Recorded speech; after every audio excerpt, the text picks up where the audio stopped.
Hello and welcome to my YouTube channel, where I explore ancient Stoic philosophy and how it applies to modern life.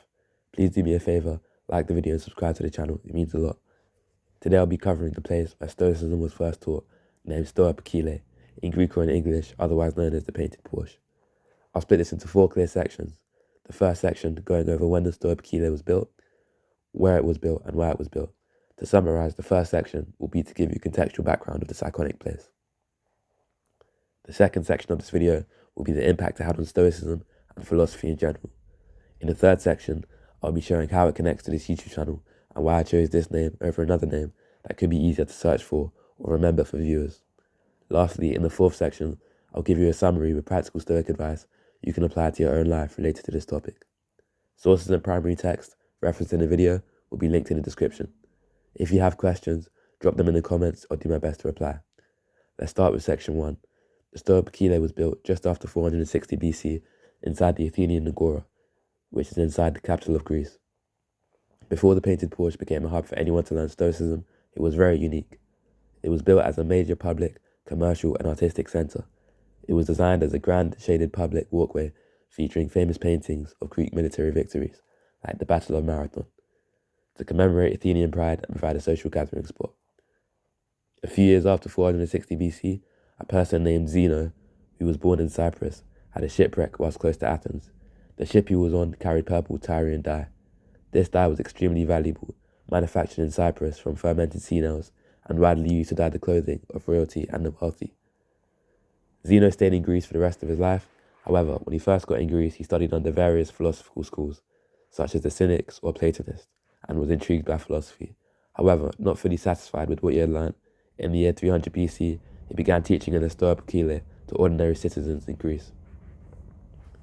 When Zeno started teaching, the painted porch evolved into a place where wisdom was free, unlike many other philosophical schools around that time.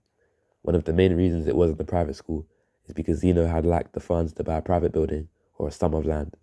Therefore, to conclude, Zeno didn't build the Stoa, he adapted a famous public building to spread a perspective on reality, which subsequently took its name from that location.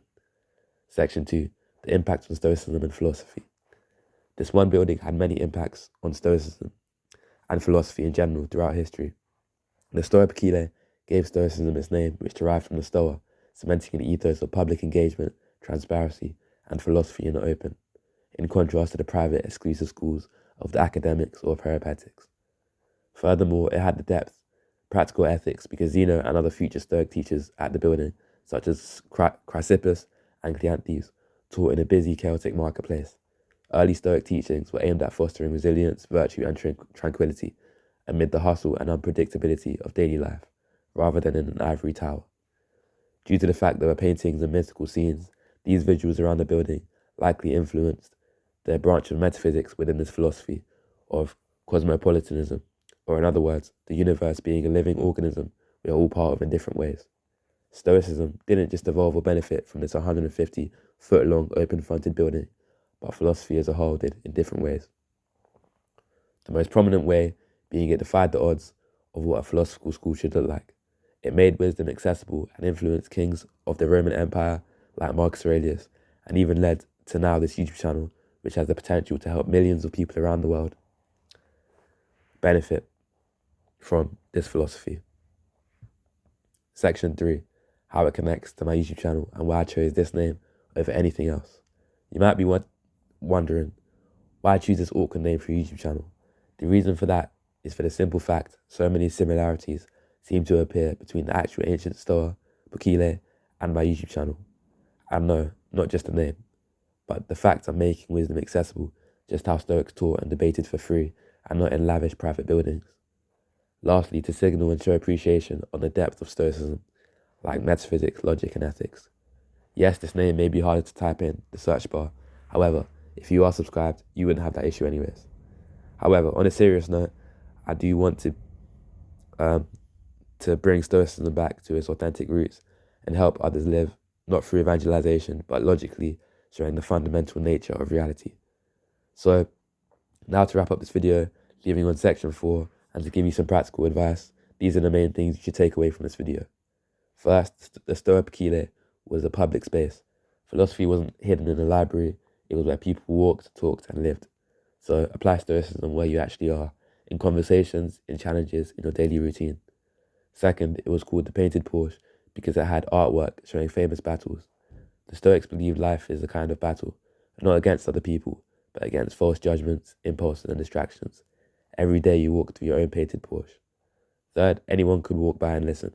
You don't need a degree or special status to start. You start where you are with what you have. That's the practical lesson. The philosophy wasn't just taught in this place, it was lived there, and you can live it too, regardless of gender, age, or other external factors in your life. Stoicism is accessible, not just theoretical. If this was useful, share it with someone who you think would benefit from this advice. Subscribe if you want to go deeper into Stoic philosophy. Upcoming videos will cover how to handle emotions, the Stoic view on tension, and more. Thanks for watching. I'll see you in the next one.